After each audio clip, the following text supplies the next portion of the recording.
Paris, vendredi 9 mars 2018, témoignage de Élie Buzyn. Bonjour monsieur, pourriez-vous nous dire où et quand vous êtes né? Je suis né le 7 janvier 1929, c'est-à-dire à presque 90 ans. Je suis né à Lodz, en Pologne. Notre famille avait deux pôles, un en France et un en Pologne. Et moi, je suis né à Lodz, en Pologne, qui est une grande ville industrielle, la deuxième ville polonaise. Comment s'appelait votre mère, son nom de jeune fille, et le prénom de votre père? Alors, le nom de ma mère est Sarah Inda, elle avait deux prénoms. Perel, c'est son nom de jeune fille.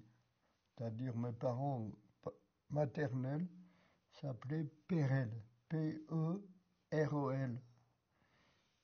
Et puis mon père s'appelait Yoshua Gershon, ce sont ses deux prénoms, et Buzyn, dont le père, mon grand-père, Buzyn, est mort très jeune, à 37 ans, de tuberculose que je n'ai pas connu. Par contre, j'ai très bien connu mon grand-père maternel, très bien, depuis ma naissance jusqu'à l'âge de 10 ans, avec lesquels j'avais beaucoup de proximité. Vous savez dans quelles circonstances se sont connus vos parents? Comment ils se sont connus, vos parents? Exactement, je ne pourrais pas vous dire. Non, ils sont connus parce qu'ils étaient de la même petite ville. Les deux familles étaient originaires de la même petite ville. Ils sont connus là-bas. Voilà. Comment s'appelle cette ville? Strykov. Ça s'écrit Strykov, S-T-R-Y-K-O-W. Strykov, qui était une petite ville pas loin de Lodz, qui était à une 25 km, 30 km, qui est une petite ville, avec une population juive extrêmement importante et très active.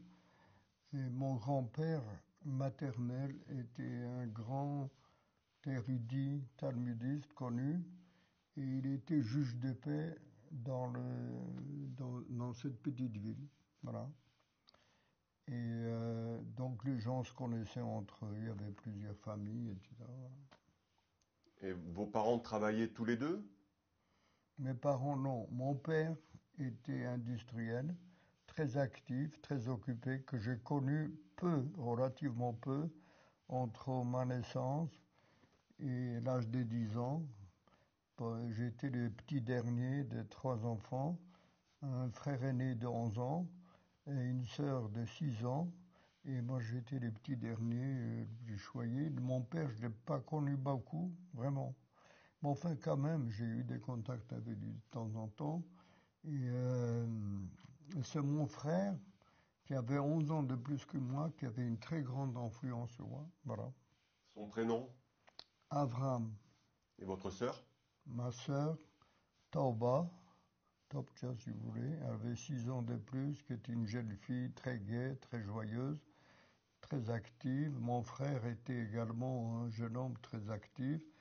Il était sioniste et il s'apprêtait de partir, c'est très important ça, il s'apprêtait de partir pour la Palestine en 1937-38.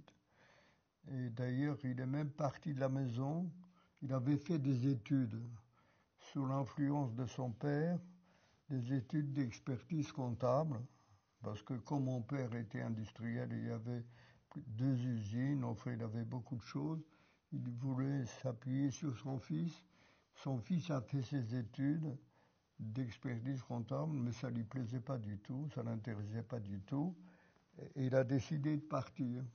Et mon père n'a pas accepté. Il est allé lui chercher dans le sud de la Pologne où il s'apprêtait, où il travaillait dans une exploitation agricole.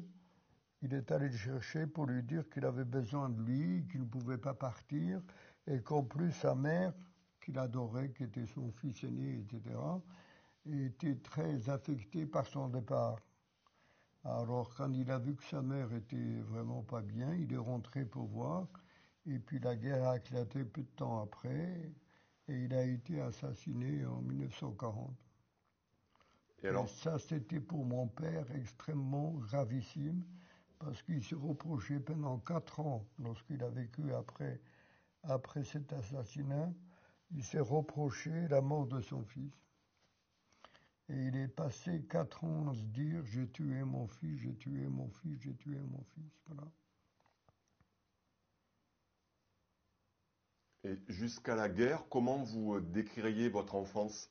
C'est une enfance heureuse? Alors, c'est ce que je dis, moi, de toute façon, quand j'interviens auprès de jeunes, je leur explique aussi, ce qui est très important, ce sont nos premières années de notre vie. Et en fonction de ce que nous recevons pendant ces premières années de nos parents, de nos grands-parents, de notre entourage, est le bagage le plus important pour notre avenir. Si on a reçu du temps de nos parents, pas seulement des cadeaux qu'on achète dans les grands magasins, etc., si on a reçu de leur temps, de leur amour, est-il vraiment un gage pour l'avenir extrêmement important, parce que tous mes camarades du même âge, nous avions nos 10 premières années extrêmement heureuses, extrêmement complètes avec nos familles, nous ont permis après de nous en sortir après. Et c'est très important, c'est vraiment fondamental. D'ailleurs, moi je vois qui suis actif à l'OSE, connaissez l'œuvre de secours aux enfants, et je peux vous dire que l'OSE, qui s'est occupé de nous lorsque nous sommes arrivés en 1945, eh bien l'OSE maintenant s'occupe des enfants tout à fait différents de ce que nous étions. Les enfants actuels qui sont confiés à l'OSE, souvent par la justice officielle. Pourquoi? Parce que leurs parents soit s'occupent pas du tout des enfants, soit ils sont drogués, soit ils sont malades, soit ils sont violents avec les enfants, etc. Et la justice les enlève aux parents pour les confier à l'OSE. Vous voyez? Donc c'est un matériau tout à fait différent au point de vue de l'enfance, et l'OSE s'acquitte bien de sa mission en sachant que les enfants ne sont pas tout à fait les mêmes, ils ne sont pas superposables. Voilà. Et donc ces premières années étaient extrêmement importantes pour notre avenir. Et vous allez dans une école juive? Alors, le problème de l'école déjà est un problème, c'est-à-dire mon grand-père maternel, qui était un grand érudit, dont j'ai la photo sur moi, toujours, il ne me quitte pas. Malheureusement, je n'ai pas de photo de mon père, ça c'est la photo de mon grand-père, qui est ce grand érudit, un type extraordinaire d'ailleurs. Et ce que je voulais vous dire, c'est que sous l'influence de mon grand-père qui était orthodoxe, qui était très religieux, mon père était déjà un peu moins que lui, vous savez, des générations, alors que mon frère était déjà athée et en opposition avec son père à lui, et ça posait quelques problèmes quand même. Et comme mon père était absent souvent, moi j'étais sous l'influence de mon frère. Donc j'ai une éducation religieuse, mais pas très religieuse, parce que il s'est opposé, mon frère, à ce que j'aille dans une école religieuse. Et il voulait que j'aille dans le même lycée que lui. Parce qu'il faut vous dire qu'il y avait en Pologne 2 lycées, un à Varsovie, un à Lodz, 2 lycées. Donc il y avait une partie d'école communale, puis le lycée après, qui étaient des lycées très particuliers. Ils étaient juifs, bien entendu, mais pas religieux. Athées. Deuxièmement, ils étaient au nom d'un grand poète, Yitzhak Katzenelson, et ces lycées étaient particuliers parce que la première langue enseignée était l'hébreu moderne. Et on pouvait passer le baccalauréat dans cette langue. C'est-à-dire, il y avait, d'ailleurs, mon frère était bachelier de ce lycée en hébreu, en première langue. Le polonais ou l'allemand était la deuxième langue. Et lui désirait à ce que j'aille dans la même école que lui. Et c'est ainsi que j'ai pu bénéficier d'une éducation hébraïque ou juive, si vous voulez, mais pas athée, pas du tout religieuse. Et à tel point que pendant mes premières années, jusqu'à l'âge de 10 ans, j'étais trilingue parce que je parlais avec ma mère le polonais, avec mon père le yiddish, parce qu'il parlait le polonais aussi, mais le yiddish préféré, et avec mon frère, je parlais l'hébreu, dès mon jeune âge. Et c'était important, et mon frère insistait là-dessus, et le fait, il profitait un peu de l'absence de mon père pour que ça se passe comme ça. Et il a une très grande influence sur moi. Et donc j'ai fait cette école comme ça, et j'étais pas religieux. Enfin, j'y suivais quand même. J'accompagnais mon père le samedi le matin, par exemple, lorsqu'il était là, de temps en temps. Il m'emmenait à la synagogue le samedi matin, puisque mon frère n'y allait pas. Et j'ai gardé un souvenir de ce samedi extrêmement fort, parce que la coutume était que samedi à midi, à la fin de l'office, chaque famille, si vous voulez, plus ou moins aisée, invitait un pauvre pour le déjeuner, le Shabbat, à la maison. C'était une coutume très courante, et les pauvres, ils venaient justement à la synagogue pour être invités pour manger au moins un repas par semaine. Et mon père ramenait comme ça chaque fois, et il asseyait l'invité à sa droite. Nous, on n'existait plus. Ni mon frère, ma soeur, personne, même sa femme. Il ne parlait, n'adressait la parole qu'à l'invité. C'était l'invité d'honneur, et lequel mangeait, qui était nourri d'une façon. Ma mère, vraiment, elle s'efforçait à ce qu'il mange presque pour la semaine. C'était très important, ça. C'était très, très, pour moi, c'était important, mais j'étais en colère contre mon père parce qu'il ne nous parlait pas. Pendant le repas, il ne parlait qu'à la personne à sa droite.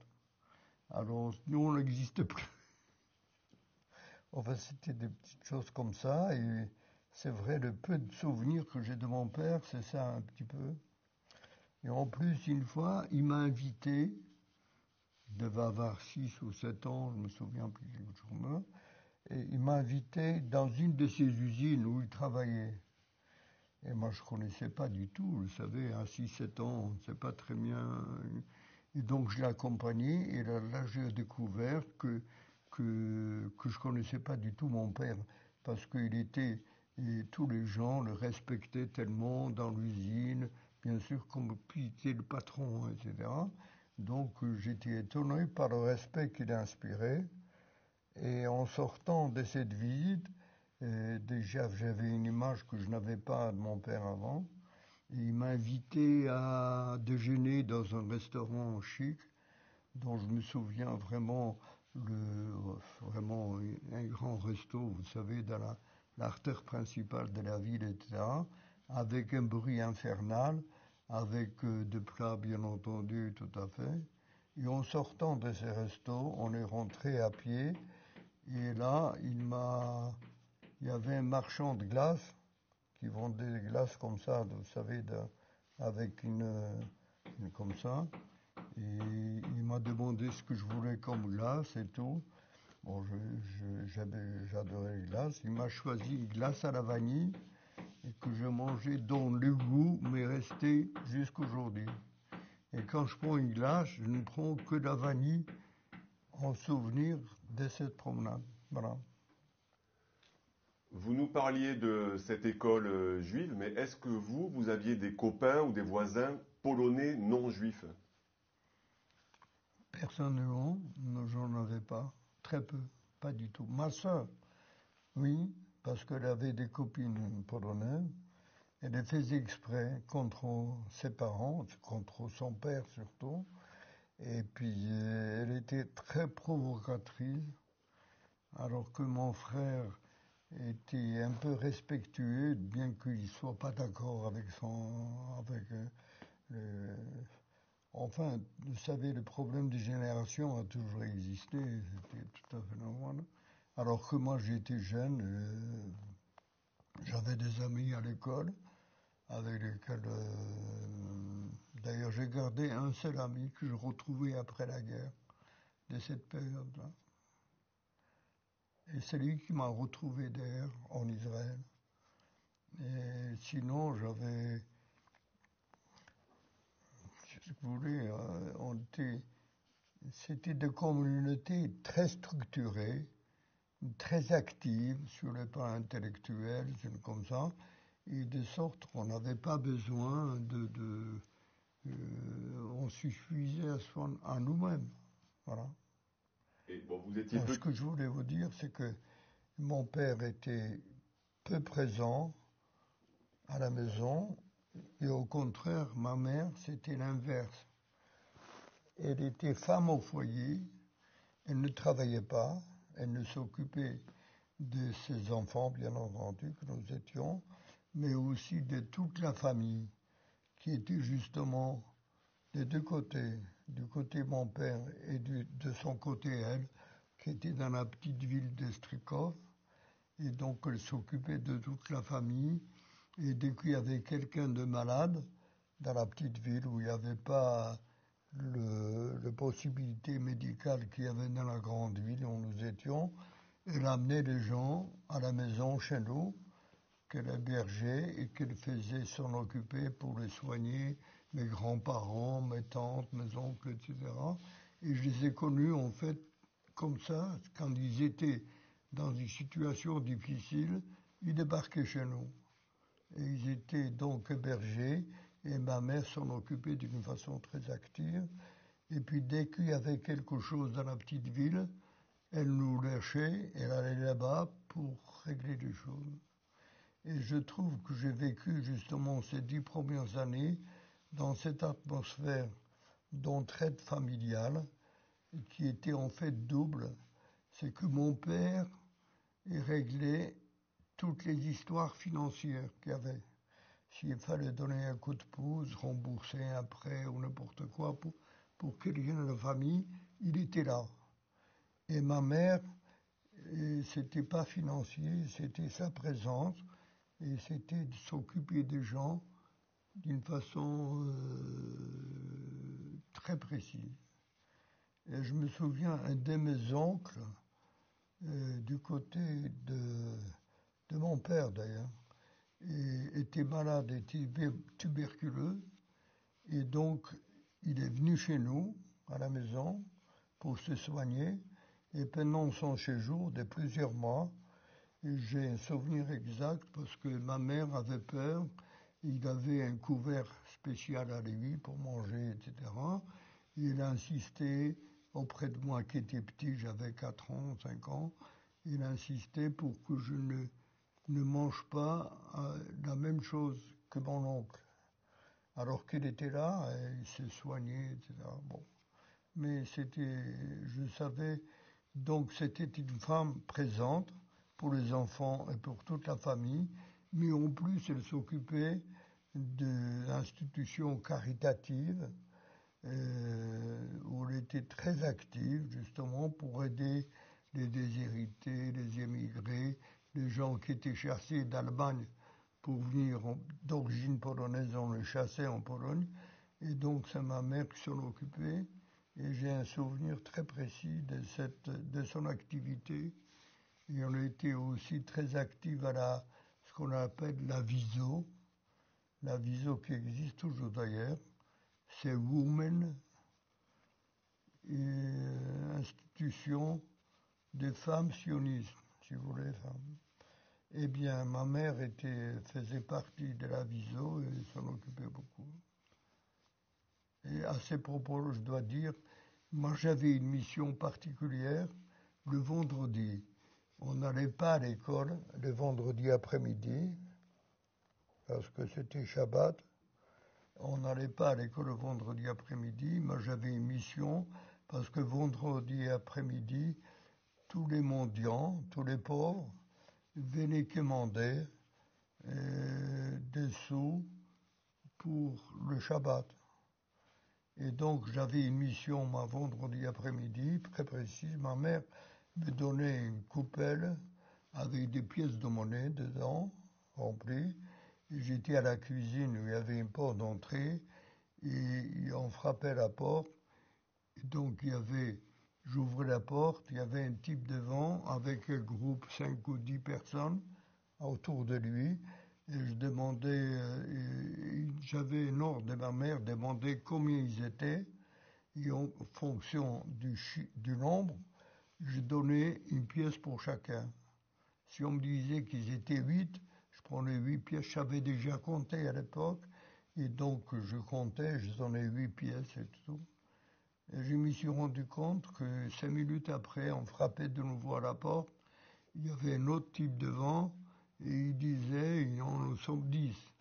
Et qu'en fait, à la troisième fois, j'avais remarqué que les gens qui étaient devant étaient différents, mais les autres étaient les mêmes. Alors je suis allé voir ma mère en disant qu'ils sont en train de tricher, qu'ils reviennent chaque fois pour les mêmes personnes. J'avais découvert, et j'étais très fier de moi d'avoir découvert cette supercherie, et je m'y suis fait gronder par ma mère. Elle m'a dit, écoute, toi, ton rôle, c'est donner, et tu t'occupes pas du reste. Et même s'ils sont des personnes qui sont les mêmes, qui reviennent 2 ou 3 fois, et qu'elles ont 2 ou 3 pièces à la place d'une, il faut que tu saches d'abord que c'est pas beaucoup d'argent, et que deuxième, c'est parce qu'ils en ont besoin, et donc tu t'occupes pas de ça, tu donnes. Et ces mots, tu donnes, m'est resté toute la vie d'ailleurs. Je continue à donner, comme on dit. Voilà, c'était très instructif d'ailleurs. Et ma mère avait vraiment, cette éducation était extraordinaire en disant que les enfants, c'est bien et qu'on avait des possibilités parce que c'était un foyer aisé, mais elle estimait qu'on devait participer aux travaux de la maison, qu'on devait faire nos chambres, qu'on devait arranger nos affaires, etc. C'était pas à la bonne de le faire et tout. Voilà. En tout cas, c'était très... De voir notre mère comme ça nous avait marqué beaucoup. Et ce que j'ai compris bien longtemps après, c'est que ma mère avait institué des employés de maison qu'on avait, étaient de jeunes filles en principe qui venaient un peu de partout, de province ou d'ailleurs. Eh bien, elle avait coutume de les employer, et si une d'elles se mariait, parce qu'elle trouvait un fiancé ou quelqu'un pour se marier, c'est ma mère qui offrait le trousseau de mariage, vous savez, des draps ou je ne sais pas. On offrait comme ça le trousseau de mariage, et c'était connu, et toutes les jeunes filles voulaient avoir la place après, parce que que c'était un bon job, voilà. Mais en fait, tout ça, j'ai appris après. Alors, vous avez eu une enfance heureuse, on va dire, pendant vos 10 premières années. Qu'est-ce que cet enfant savait des événements extérieurs, du danger en Allemagne, de l'antisémitisme éventuellement dans votre propre pays? Est-ce que vous aviez des échos? Bon, oui, bien sûr, j'avais des échos. Le premier écho, dont je n'avais pas conscience, il faut dire que lorsque j'ai eu 4 ans, en 1933, puisque je suis né en 29, en 33, je ne comprenais pas grand-chose, mais je me souviens, vous savez, on a des clichés de la petite enfance, on n'a pas des souvenirs construits, précis, puisqu'on ne comprend pas très bien ce qui se passe, mais on a une espèce de clichés comme ça. Et moi, j'ai des clichés de 4 ans, qu'il y avait une agitation chez nous à la maison. Mes parents avaient beaucoup d'amis, ils invitaient tous les vendredis, samedi, il y avait toujours des invités, etc. Qu'il y avait une agitation chez nous, avec des discussions effroyables entre mes parents et les amis. Ils discutaient, ils s'engueulaient, ils se criaient, ils étaient d'accord, ils n'étaient pas d'accord. Et enfin, c'était l'avènement d'Hitler au pouvoir en 1933, lorsqu'il a été élu chancelier de l'Allemagne à l'époque. Et il a été élu démocratiquement par une majorité d'Allemands qui ont voté pour lui. Il y a même des Juifs qui ont voté pour lui. Et donc, je me souviens que cette année-là, les discussions ont été extrêmement violentes. Les gens étaient d'accord, pas d'accord, ils pensaient ceci ou cela. Et ça avait marqué sans comprendre de quoi il s'agit. Mais après, si vous voulez, dans ma vie quotidienne, comme j'allais dans une école juive, pas religieuse, mais quand même juive, j'avais des amis et je connaissais pas tellement l'antisémitisme, très rarement. J'étais pas confronté parce que j'étais dans un milieu préservé et privilégié. Si, je me souviens quand même, une fois, j'avais coutume, lorsque nous partions en vacances, justement dans un petit village de vacances qui était à côté de Strukov, à côté du village originaire de mes parents. On allait en vacances là-bas parce que ma mère pouvait aller plus facilement voir ses parents, voir la famille, etc. Donc, et moi j'avais coutume d'aller chercher mon père qui venait de temps en temps passer le week-end avec nous, le Shabbat, et je venais le chercher à la station d'autobus par laquelle il arrivait. Et ensuite, on allait à pied justement dans le village de vacances où on était. Et je trouvais ça c'est très, très agréable parce et un jour, en allant le chercher comme ça à la station de car, d'autocar, j'étais agressé. J'étais tout seul. J'étais agressé par 6 jeunes qui m'ont frappé, parce que j'étais juif, bien entendu. Ils m'ont frappé, qui m'ont ramassé, il y avait des boules de vache dans les champs là-bas, qui m'ont agressé comme ça. Quand je suis arrivé trouver mon père, j'étais dans un état lamentable, et puis je m'étais... enfin, j'étais pas content du tout de ce qui s'est passé.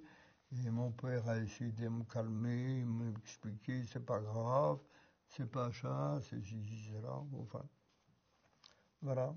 Mais sinon, j'avais pas de contact suffisant pour sentir cet antisémitisme quotidien. Voilà. Mais cette agression, vous aviez compris que c'était contre le juif, Absolument. pas contre le petit garçon de la ville? Non, non, absolument. J'avais compris ce que c'était, bien sûr. Mais je vous dis, comme manifestation antisémite personnelle, je n'en ai pas perçu beaucoup pendant ces 10 premières années. Voilà. Et donc, j'ai eu des 10 premières années extrêmement heureuses, extrêmement fructueuses de la part de mon père, de ma mère, de tout le monde. Et donc, c'était, bon, les vacances et tout, j'ai des souvenirs terribles. Et puis, la famille française venait nous voir aussi, surtout un de mes oncles, qui était étudiant à Paris, et financé par mon père d'ailleurs. Et puis, en partie, peut-être pas entièrement, en partie, il venait passer ses vacances régulièrement chez nous, justement dans la petite ville de vacances où on était. Donc, je l'ai très bien connu. L'autre, un peu moins, parce qu'il venait. J'avais 2 autres oncles. J'avais un frère de mon père qui vivait à Tours, et puis les 2 frères de ma mère qui vivaient à Paris. Et donc, j'ai connu toute la famille parce que on se voyait. Moi, je n'allais pas tellement en France. Je crois que je suis allé une fois quand j'étais tout petit, je me souviens même plus. Mais ils venaient nous voir. Ils venaient voir les parents surtout, comme on est. Et donc, il y avait une proximité des familles. Et cet oncle qui venait chaque année passer ses vacances avec nous, et que ma mère nourrissait pratiquement pour l'année parce qu'il était étudiant, il travaillait beaucoup, etc. Et donc, je l'ai vu en 1939, quand il est venu passer ses vacances. Il est reparti à Paris au mois d'août, et nous, on est rentrés dans notre ville, à Lodz, après les vacances, et la guerre a éclaté le 1er septembre. Et là, la ville a été occupée dans les jours qui suivaient par les nazis allemands.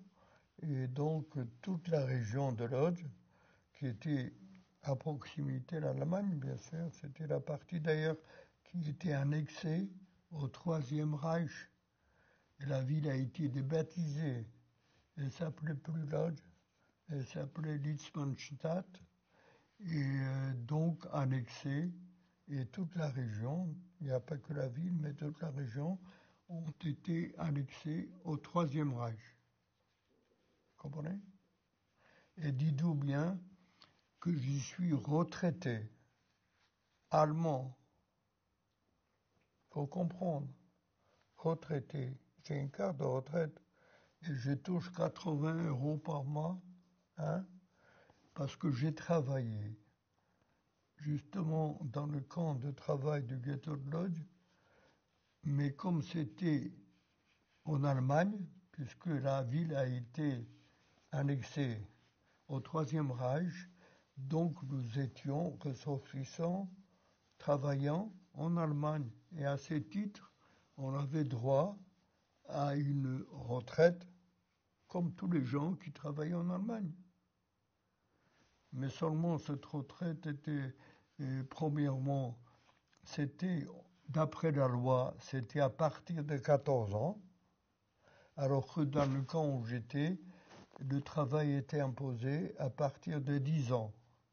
Mais les Allemands de souche avaient le droit de travailler à partir de 14 ans, de sorte que la retraite était calculée à partir de 14 ans. À 14 ans, j'étais travaillé dans ce camp, mais j'étais déporté à Auschwitz, à Buchenwald, en 1900, à 15 ans. Donc, on m'a octroyé un an de retraite.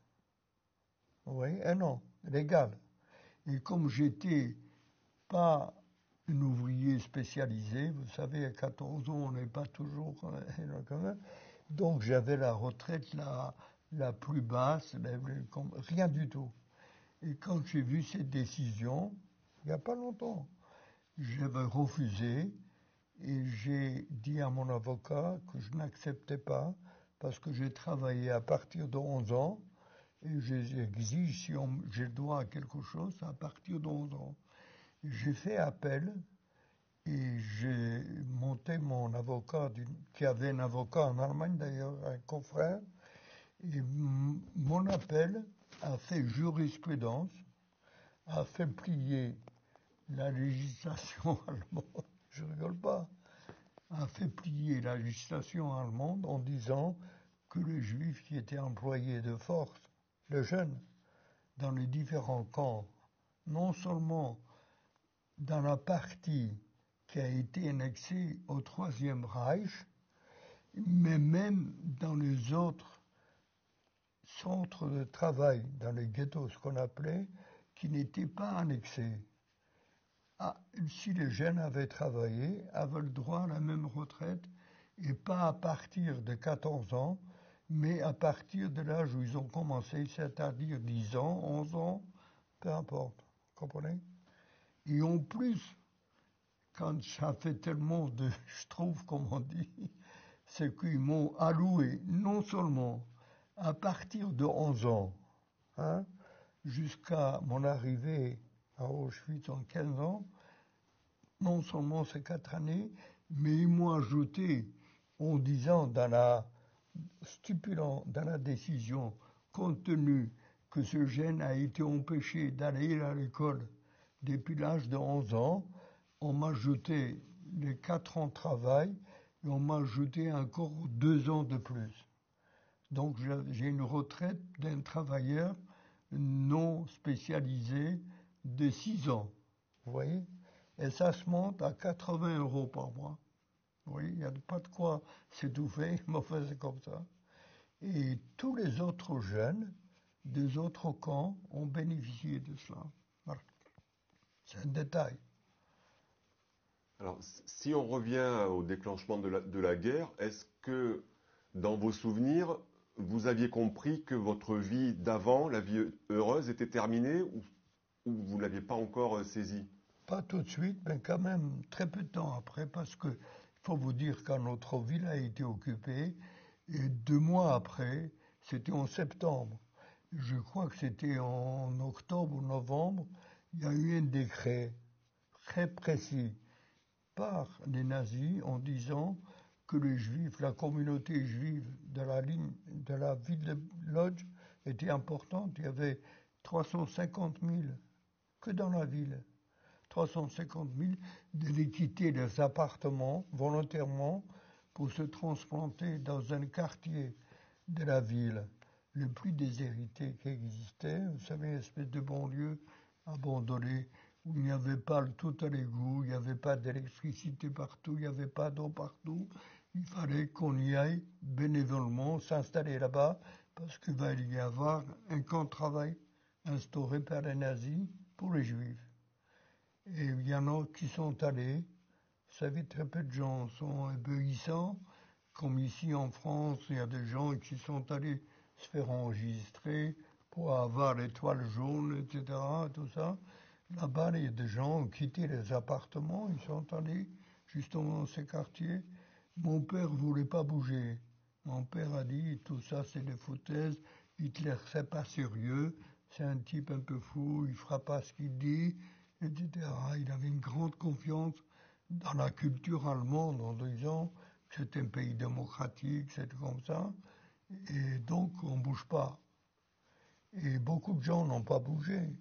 Nous habitions la ville, l'artère principale, enfin, qui vont dans les Champs-Élysées à Paris, et puis ils ont débarqué au mois de mars 40, en mois de mars, c'est-à-dire quelques mois après. On nous a, en investissant tous les immeubles où habitaient les Juifs, en nous chassant de chez nous, comme on était, le 7 mars 1940, et fallait tout laisser abandonner. On nous a chassés, on a fermé les appartements, on les a scellés, on nous a déposé des tout, et on nous a regroupés dans une cour commune voisine, si vous voulez, plusieurs immeubles. On était là 200 personnes, 220 personnes. On ne savait pas comment ça va se passer. Et puis là, on a choisi 3 jeunes gens du groupe où nous étions. On les a alignés contre le mur. Et le nazi qui conduisait l'action, soi-disant, d'une façon extrêmement violente, nous a tenu un discours en disant, voilà, vous ne vouliez pas vous transplanter vous-même, maintenant on va vous y déporter de force. Si vous vous opposez à ces transferts, à ces déportations, et si vous essayez de vous enfuir, vous vous opposez à cette action, voilà ce qui va vous arriver. Il a donné l'ordre, on a fusillé les 3 jeunes gens devant nous, et parmi eux il y avait mon frère aîné, de 22 ans, Avram, qui a été fusillé comme ça. Pourquoi? Il était un peu plus grand et étiqueté susceptible de devenir résistant ou opposant. Et donc on les a tués tous les 3, et devant ma mère, de mon père, et c'était notre, si vous voulez, l'atteinte la plus violente, la plus épouvantable dès le début de la guerre, en mois de mars 40.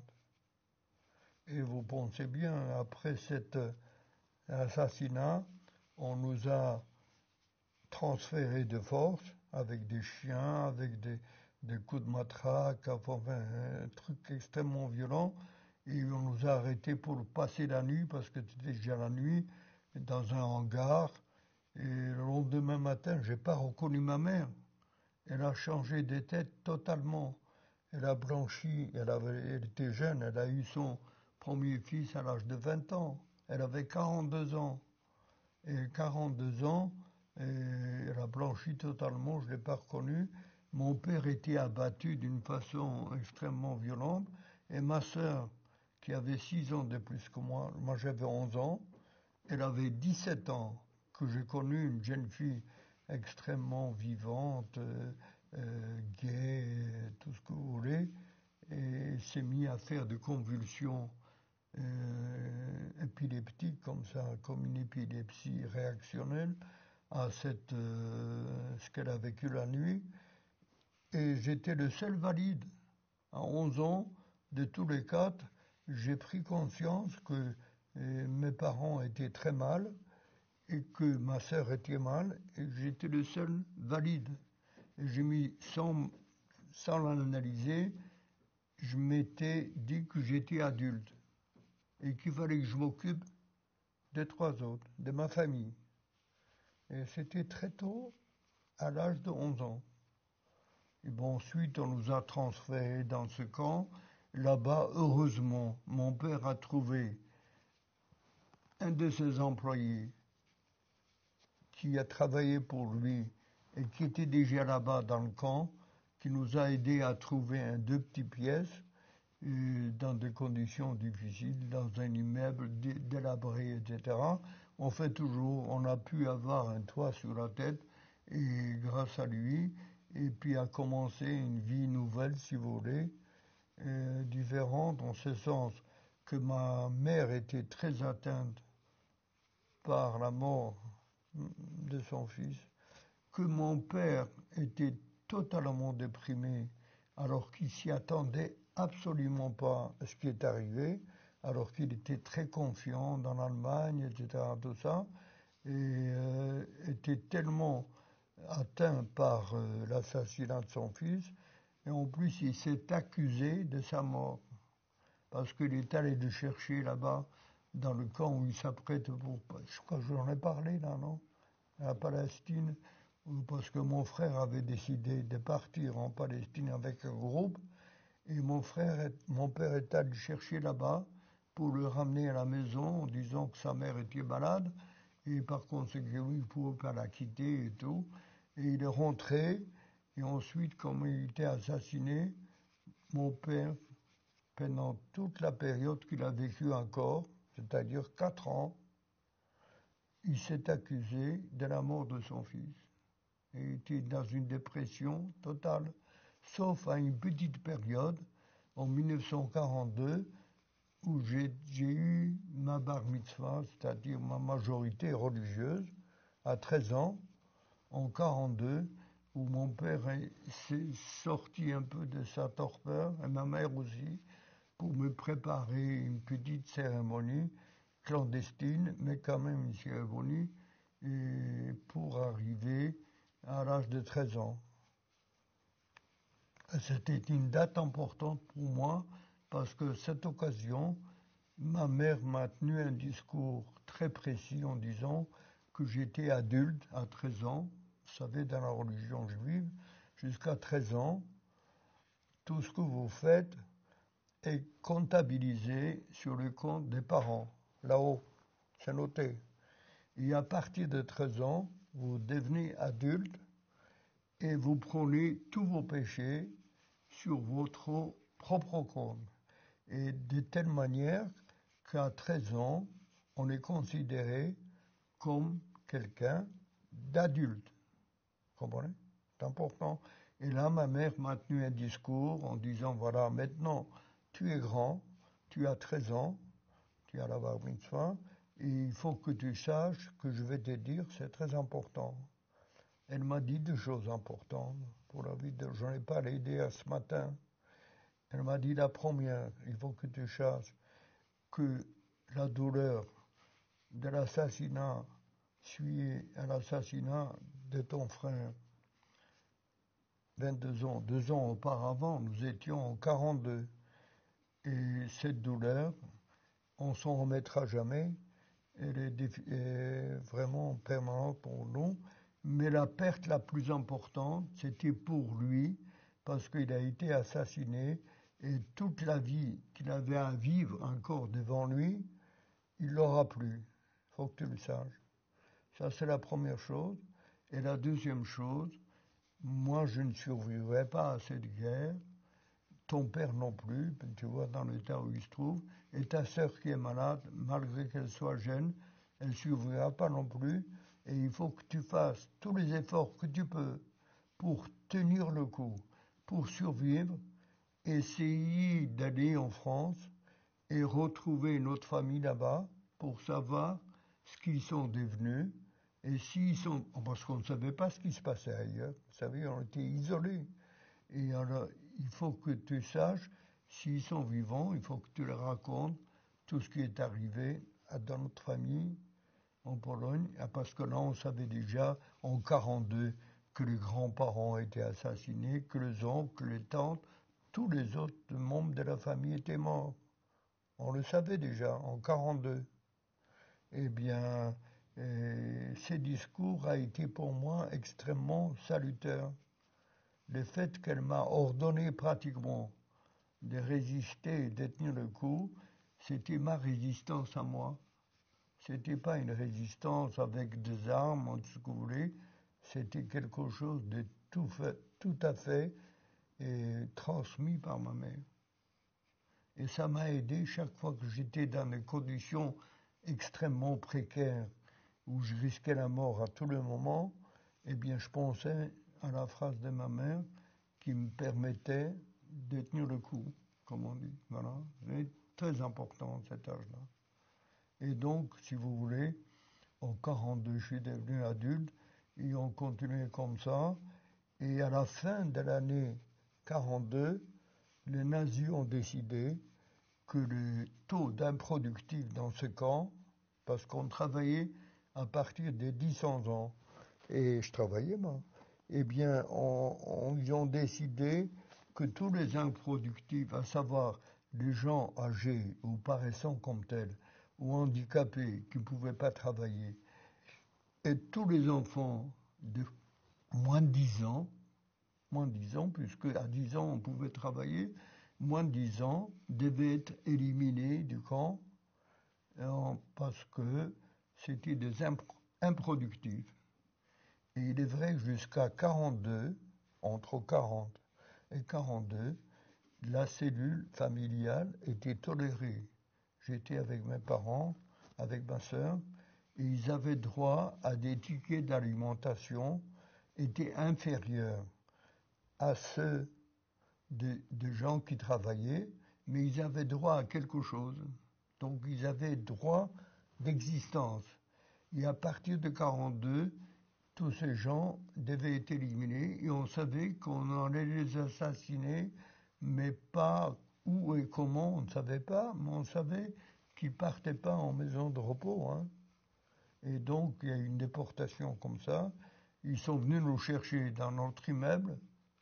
Et moi, première chose, j'ai défendu j'étais chef de famille, hein, je peux vous dire, entre 40 et 42, hein, entre 11 et 13 ans et demi, j'étais chef de famille, j'ai dit, ma sœur, tu descends pas, tu restes ici, sous le lit, ils te trouveront peut-être pas, et je suis descendu avec mes parents, et mes parents étaient tout de suite sélectionnés pour sortir dehors où il y avait un camion qui attendait. Et moi, on demandait mon âge. Comme j'avais 13 ans, j'étais bon pour le travail. Bon, on m'a laissé dans la cour, mais quand j'ai vu les parents partir, et j'étais justement ces 2 années qu'on a passées ensemble à survivre difficilement d'ailleurs, parce que j'étais le seul à travailler, mais enfin on a vécu quand même. Et je me suis dit, je vais le rejoindre pour partir avec eux. Et je suis sorti de moi-même, de l'immeuble, et puis en pensant quand même à ma soeur, en disant, si tu pars avec les parents, ta soeur, elle est condamnée, eh bien, et je suis sorti quand même, et j'ai observé la situation. Comme j'ai vu que les nazis qui gardaient le camion ne regardaient pas le camion, ils regardaient un peu à côté, j'ai pu descendre mon père et ma mère qui étaient à l'arrière du camion, heureusement, ils n'étaient pas au fond, à l'arrière, les descendre pour le rentrer dans l'immeuble. Et ma sœur n'a pas été retrouvée, malgré qu'ils sont montés dans les étages pour chercher des gens qui sont cachés. Il y a des gens toujours restés dans les placards, ou les cachés comme ça. Ils l'ont pas trouvée, elle est restée vivante. Et nous nous sommes retrouvés ce jour-là, en 42, à l'automne, tous les 4 vivants, mais ils n'avaient plus d'existence légale. Ils n'existaient plus. J'étais le seul qui existait légalement, 13 ans, travaillant, ayant une carte de travail, etc. Et donc, il fallait continuer à vivre comme ça. Et on a vécu. On a vécu encore 2 ans très difficiles. Il faut vous dire, c'est quand le travail s'est détérioré entre 40 et 44, de plus en plus. Les 2 premières années, très rapidement, les conditions de vie étaient très dures. Il fallait travailler à partir de 10-11 ans. Et d'autre part, l'alimentation était précaire. Et deuxièmement, les conditions sanitaires étaient extrêmement rudimentaires. Il n'y avait pas de savon, il n'y avait pas d'eau partout. Il y avait tout de suite des maladies infectieuses qui sont instaurées, les typhus, la tuberculose, et des maladies de dénutrition, le fait que les gens ne mangeaient pas assez, avec une mortalité extrêmement importante et une pauvreté importante, et les gens mouraient dans les rues carrément de faim et de travail, et ça s'est aggravé d'année en année. 41, 42, 42, donc on a éliminé tous les improductifs, et tout ce qui restait travaillait, et on a continué comme ça encore 2 ans, jusqu'à 44, en espérant que les choses vont se terminer un peu, parce qu'on avait quelques nouvelles, si vous voulez. On savait qu'il y avait les fronts russes qui étaient déclenchés en 42, hein, et en 44, ils avançaient par l'Est, et on espérait peut-être que ça va se terminer. Et en 44, les nazis ont décidé de fermer le camp, de le liquider, et pour soi-disant nous transférer dans un autre camp de travail en Allemagne où les conditions seraient meilleures. C'est comme ça, en nous montant, on est allé nous-mêmes nous présenter à la gare pour être déportés. On a été déportés comme ça dans des wagons à bestiaux, entassés à 100, 120, 140 personnes, sans boire ni manger. On était 44 en route, dans des conditions difficiles, pour arriver en fait au bout de 3 jours, quelque part qu'on ne sait pas, et en fait c'était Birkenau, Auschwitz. Et on arrive là, on ouvre les portes, on voit des déportés habillés en rayés comme ça, qui nous recevaient, nous font descendre des wagons en prenant le peu d'affaires que nous avions. Et puis là, heureusement, quand dans ma vie, j'étais relativement petit, j'avais pas beaucoup grandi pendant ces 4 années, eh bien, on m'a dit, dis que tu as 18 ans, dis que tu as 17 ans, je savais pas que ça correspondait, mais tout ça, j'avais enregistré. Et en descendant, il y avait la sélection. Mes parents, ma mère et mon père sont allés tout de suite à gauche. Moi, on m'a demandé mon âge. J'ai dit j'avais 17 ans. Et le nazi ne m'a visiblement pas cru. Il m'a donné un coup de poing dans la poitrine pour éprouver ma résistance. Comme je ne suis pas tombé, il m'a mis du côté du travail. C'était une chance pour moi. Ces mots-là que j'ai entendus en descendant m'ont sauvé la vie. Sinon, je ne serais pas là aujourd'hui. Eh bien, on m'a sélectionné pour le travail. Ma sœur, hein, à l'époque, en 1944, j'avais 15 ans. Elle avait 21 ans, 6 ans de plus. 21 ans, elle était jeune donc, apparemment, si elle ne faisait pas de crise, elle avait l'air d'une personne normale. Elle a été sélectionnée du même côté que moi, c'est-à-dire pour le travail. Et c'est comme ça que j'étais, si vous voulez, sélectionné pour le travail, tatoué et envoyé à Auschwitz. Avant d'être envoyé, on nous a désinfectés, etc. Je raccourcis un peu. Et puis là, j'avais demandé qu'est-ce que sont devenus les autres qui sont allés de l'autre côté, à savoir mes parents. Et on vous explique là, en 30 secondes, les chambres à gaz, comment on assassine les gens et comment on traîne leurs cadavres après pour les incinérer dans les fours crématoires dont on voyait les cheminées et tout ça. Et je peux vous dire qu'après 4 ans de souffrance, vous aviez avec un mal fou essayé de survivre et vous avez survécu et vous apprenez comment vos parents ont été assassinés sauvagement et comment ils ont fini leur vie. Et je peux vous dire, pour quelqu'un comme moi, âgé de 15 ans, était une chose extrêmement éprouvante, à tel point que j'avais dit aux gens qui s'occupaient de nous, les déporter. J'ai dit, écoutez, moi, je vais aller de l'autre côté, je vais rejoindre mes parents pour mourir avec eux. Et ils m'ont dit, tu peux pas sortir d'ici, tu peux pas aller de l'autre côté. De toute façon, même si tu pouvais, ils sont déjà plus là. Ils m'ont montré la fumée des fours crématoires en disant, ils sont déjà là-haut. Et le plus de religiosité que j'avais encore de mon grand-père ou de mes grands-parents était parti avec la fumée de mes parents. Vous comprenez?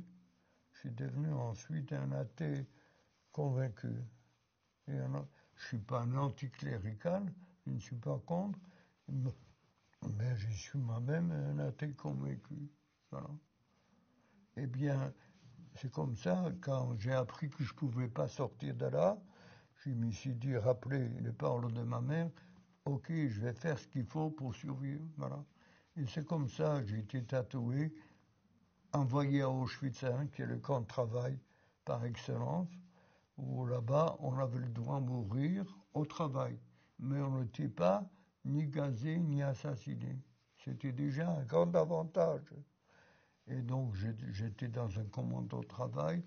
Je sortais tous les matins, je revenais le soir, extrêmement éprouvé et fatigué. Je suis tombé malade au bout peu de temps, 15 jours. Je suis tombé malade, j'ai fait une espèce de typhus. J'étais hospitalisé d'office dans un hôpital à Auschwitz même, où il y avait un bloc destiné aux gens infectieux, contagieux. Et je ne savais pas que dans ce bloc, les médecins nazis ne travaillaient pas, parce qu'ils avaient peur de la contagion, ils ne rentraient pas, ils laissaient que des médecins déportés de toutes sortes qui s'occupaient des gens qui étaient hospitalisés. Et moi, je ne savais pas, mais je pensais que j'allais être assassiné dans cet hôpital par un médecin nazi.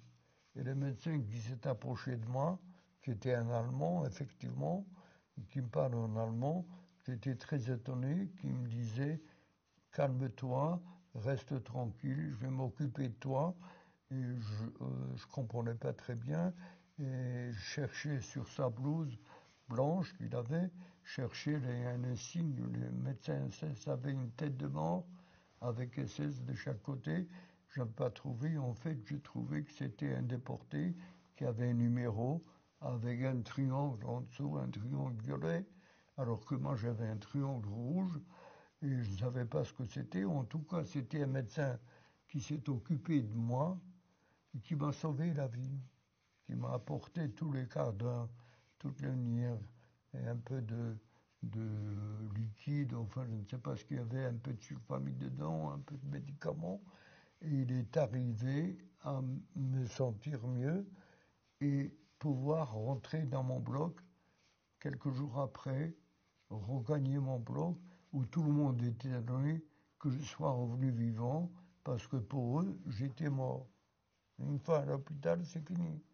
Eh bien, je suis revenu vivant et là, on m'a expliqué que le triangle violet était des témoins de Jéhovah, allemands, anti-nazis, qui s'opposaient au régime nazi et qui étaient déportés, internés à cause de cela. Et c'est ce médecin-là qui m'a sauvé la vie. Vous comprenez? Et voilà. Et ensuite, j'ai pu, dans ma vie ultérieure, les aider beaucoup, les témoins de Jéhovah, ici en France. Et j'ai fait beaucoup pour eux. Eh bien, grâce à ce médecin, donc j'ai pu survivre.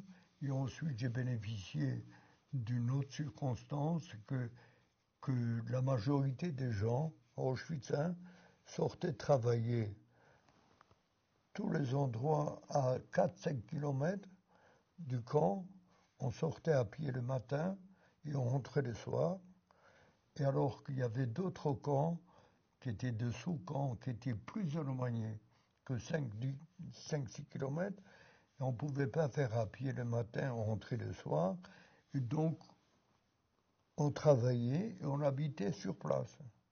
Et alors j'étais dans une exploitation agricole, Babich, qui était à 15 kilomètres, et où les conditions de vie étaient très rudes, très difficiles, mais enfin, l'appel était rapide, on était 180 dans un bloc, et on rentrait du travail, et en plus on avait une ration alimentaire un peu meilleure que dans le camp principal, de sorte qu'on a pu tenir le coup, qu'on appelle ça.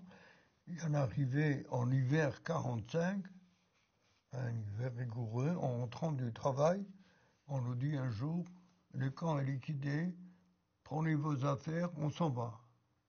On vous prévient, pas du tout comment, de quoi il s'agit et tout.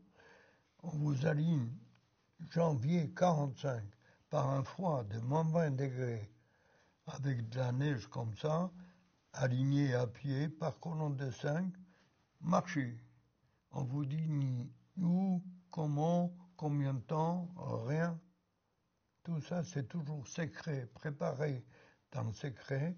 Et après, une fois l'action déclenchée, elle est déclenchée avec une violence voulue pour que les gens soient terrorisés, qu'ils soient incapables de s'organiser, parce qu'ils ne savent pas ce qui se passe.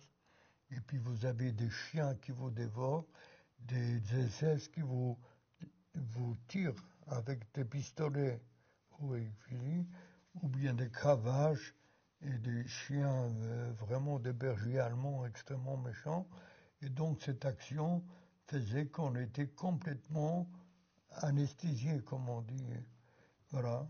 Et donc on nous aligne, marcher à pied, convoyé par des SS à cheval, et le moindre signe de faiblesse, vous aviez un coup de fusil, une balle dans la nuque, pour vous éliminer. Dès que vous ne marchiez pas assez vite ou pas assez bien, ou bien vous alliez tomber et tout, et c'est pour ça qu'on a appelé ça la marche de la mort, parce que le nombre d'exécutés était extrêmement élevé, et il fallait surtout prendre les cadavres et les jeter sur le bas-côté de la route pour qu'ils n'empêchent pas les colonnes derrière vous, parce qu'il y avait des milliers de gens d'Auschwitz qui ont été évacués comme ça, des dizaines de milliers. Eh bien, les gens tombaient sur les cadavres, donc il fallait, l'obsession était de jeter les cadavres pour ne pas empêcher les autres d'être exterminés à leur tour. Et on a appelé ça la marche de la mort, et vous aviez des morts pendant des kilomètres, parce qu'on a fait 100 kilomètres à pied pour arriver à la gare.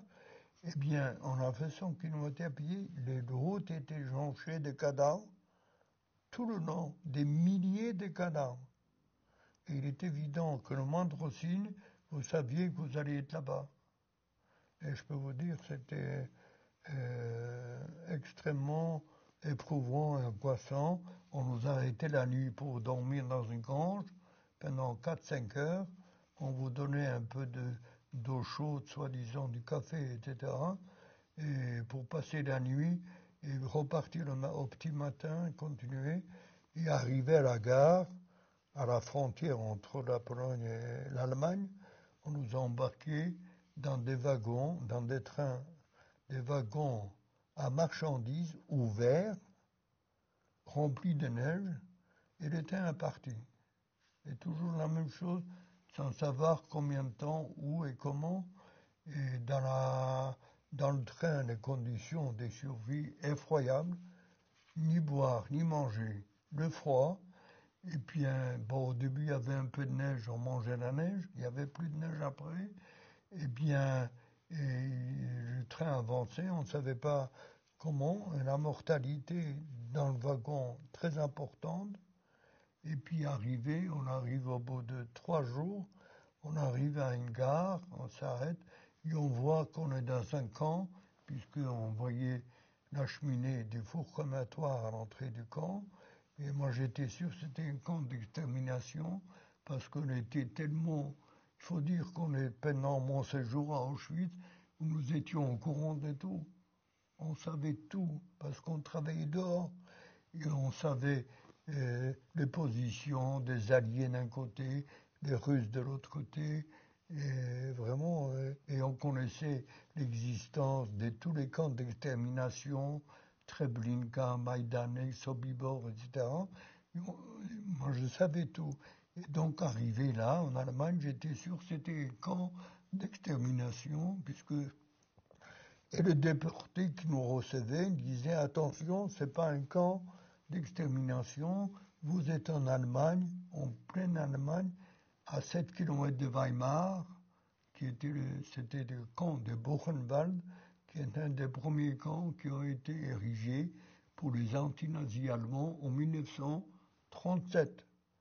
Et nous étions en 1945, c'est-à-dire 8 ans après. J'avais connu des gens là-bas qui étaient là-bas depuis 7-8 ans, des Allemands, des communistes et autres. Eh bien, ils nous disaient non, c'est un camp de travail, ici c'est pas un camp d'extermination, il faut rester tranquille. Et je ne les croyais pas, mais en fait, je me suis rendu compte que c'était la vérité, parce que dans les douches que je prenais pour un chambre à gaz, et que j'allais être exterminé, et j'avais une pensée pour ma mère en disant, voilà, j'ai fait jusqu'à là, j'ai tenu, c'est fini. Et en fait, il y avait de l'eau chaude, de l'eau tiède qui est arrivée, on a été douché, habillé, avec d'autres numéros, etc. Et en fait, c'était un camp de travail. Et grâce à ces déportés-là, je raccourcis un petit peu, grâce à ces déportés-là, eh bien, on a pu survivre, parce que nous étions arrivés, il y avait une surpopulation dans ce camp extrêmement important, parce que les nazis ont replié. Ils ne voulaient pas laisser des traces, soi-disant. Et donc, chaque fois qu'un front s'approchait, que ce soit les Russes à l'est ou les Alliés à l'ouest, ils évacuaient tous les gens qui pouvaient être des témoins vivants de ce qui s'est passé, on les évacuait vers l'Allemagne. Comprenez? Et de sorte, tout le complexe Auschwitz a été liquidé, et partout ailleurs, on a repris les gens sur Buchenwald. Il y a un afflux là-bas extraordinaire, et auquel ils n'étaient pas préparés du tout, alors qu'ils étaient organisés depuis des années à travailler dehors, bien structurés, des Allemands avec des relations, les populations à l'extérieur, vous savez. Quand vous êtes allemand, vous travaillez dehors, il y a d'autres Allemands quand même pendant l'Allemagne nazie, ils ont pu, ces Allemands-là, acheter des armes ou avoir en pièces détachées, rentrer des armes dans le camp de Buchenwald et préparer une résistance, un soulèvement armé à l'intérieur du camp. Et en plus, ils ont occupé de tous les adolescents qui sont arrivés des différents camps de Pologne ou d'Hongrie ou d'ailleurs pour nous préserver, en sachant que nous étions dans un état très précaire sur le plan physique.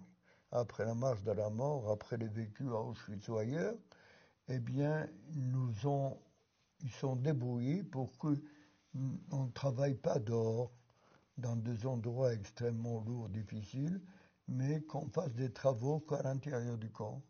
Et grâce à cela, et comme nous ne sommes pas restés très longtemps, puisqu'on a été libérés, on est arrivé en janvier, vers 18-19 janvier, on a été libérés le 11 avril, c'est-à-dire 4 mois après. Hein? Et donc on n'est pas assez longtemps, et on a pu survivre grâce à ces déportés. Et donc on est arrivé à 11 avril 1945, le camp a été libéré par les Américains, et on était libres, et vivants, et grâce à ces gens-là. Alors là a commencé une nouvelle période, si vous voulez. D'abord il fallait manger, d'accord, le manger, les Américains, au bout d'une semaine, comme ça, Et les gens mangeaient tellement beaucoup et ils n'étaient pas préparés à une suralimentation de matières grasses, comme ça. Il y a des gens qui mouraient après la libération par surconsommation alimentaire.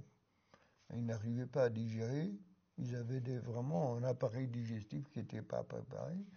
Et de sorte que les Américains nous apportaient à manger en disant attention, mangez pas trop vite, mangez pas trop, c'est dangereux, etc. Bon, c'était la première chose, mais ça, c'était très rapide, hein, vous savez. Vous avez beau avoir faim pendant 3 ans, pendant 4 ans, et si, à bout de 4 ans, on vous donne à manger à provision rapidement, vous êtes rassasié en une demi-heure. Mangez, enfin, à un moment donné, c'est fini. Et moi, j'avais remarqué à l'époque, vous voyez, j'avais 16 ans. À l'époque, j'avais remarqué que c'est curieux, tu as faim pendant des années, ça te taraude, ça te manque de manger. Une fois que le manger est là, une demi-heure après, c'est fini.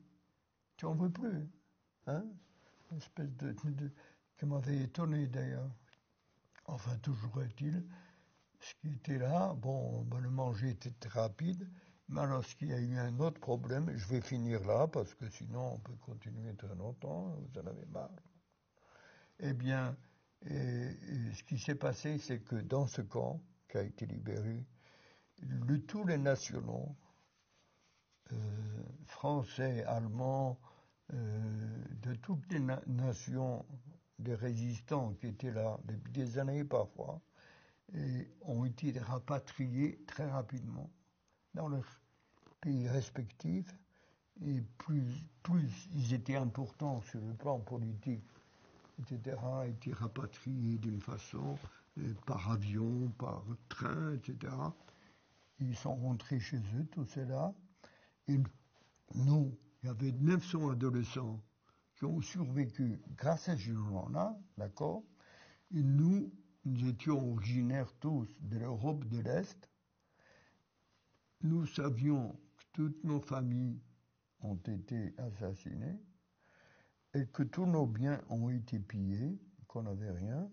Contrairement aux autres nationaux, tous les résistants qui sont rentrés chez eux, très souvent, ils ont retrouvé leur famille, ils ont retrouvé leurs biens, leurs femmes, souvent avec quelqu'un d'autre. Mais enfin, les femmes étaient là quand même, et les enfants ou les petits.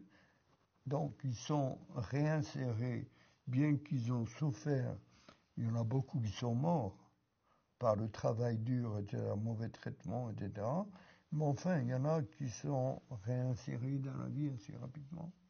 Et nous, on a décidé de ne pas rentrer dans nos pays respectifs de l'Europe de l'Est, parce qu'on ne savait pas qu'on n'avait rien. D'ailleurs, on a su après que les gens qui ont essayé de rentrer n'ont pas été très bien reçus chez eux, parce qu'on avait tout pillé en disant qu'est-ce que vous voulez faire, etc. C'est une autre histoire, ça, c'est une autre histoire douloureuse. Eh bien, on ne bouge pas. Et les Américains ne savaient pas quoi faire. Ils étaient très embêtés qu'il y avait 900 jeunes. Alors ils nous ont sortis du camp, ils nous ont mis dans les casernes des SS pour qu'on soit dans des conditions d'habitation un peu meilleures, où il y avait des douches, il y avait des WC, il y avait des lits individuels sur 2 étages, alors qu'on vivait sur 3 étages ou 4 étages, à 10 sur une paillasse comme ça. Donc c'était meilleures conditions quotidiennes, bien meilleures, mais on ne voulait pas bouger. Et ce qui s'est passé, je vais finir là, parce que le temps avance, vous en avez marre. Eh bien, ce qui s'est passé, c'est que la nièce de Gaulle, Geneviève Antonios de Gaulle, qui était une résistante, qui a survécu dans le camp de Ravensbrück en Allemagne, qui a appris la déshérence de 900 adolescents comme ça, dans le camp Buchenwald. Elle en a parlé à De Gaulle. Et De Gaulle, dès la signature de l'armistice, au mois de mai 1945, se sentit touché par cette histoire et il a fait une action humanitaire où il a décidé que la France devait accueillir 423 de ces jeunes-là, si tu voulais la moitié de ces 900, et que les autres pays européens devaient se partager les autres jeunes pour une action humanitaire pour le recevoir. Et De Gaulle voulait même les 423 qu'il voulait accueillir, qui n'étaient pas français, qui étaient d'origine toutes sortes de pays, il voulait faire de nous pupilles de la nation, adoptés, ce qui a été recusé rapidement par les hauts fonctionnaires en disant que la France ne pouvait pas supporter 423 jeunes qui allaient mettre 10 ans sur le compte de l'État français à mourir. Voilà. Et donc, ça a changé très vite. Et on a dit, la France va accueillir les 423 qu'elle a promis, avec des visas d'entrée, à condition qu'ils soient pris en charge par une institution juive et que leurs frais d'hébergement et de leur vie soient financés, pas par l'État français, mais par cette industrie. Et c'est ainsi que l'OSE, l'œuvre de secours aux enfants, qui existe toujours d'ailleurs, dont j'ai un petit peu parlé, que l'OSE a accepté de nous accueillir en France, et au point de vue, elle n'avait pas d'argent à l'époque, et il y a eu une action qui a été faite extrêmement rapide et énergique auprès des Juifs des États-Unis. On dit les Joints, qu'on appelait les Joints, pour obtenir un peu de somme d'argent pour pouvoir nous accueillir en France. Et ça a été fait en 15 jours. Quand les Américains ont appris qu'il y avait des jeunes Juifs qui ont été... Il y avait 3 enfants parmi eux. 3 enfants de 10 ans. Tout le reste avait 16, 17 ans. Et de sorte qu'on a été accueillis comme ça, par l'OSE, avec l'aide. Et puis logés d'abord dans un camp à Écuy, en Normandie, où on était en quarantaine pendant 40 jours pour voir si nous n'étions pas malades, infectieux, contagieux, etc. Bon.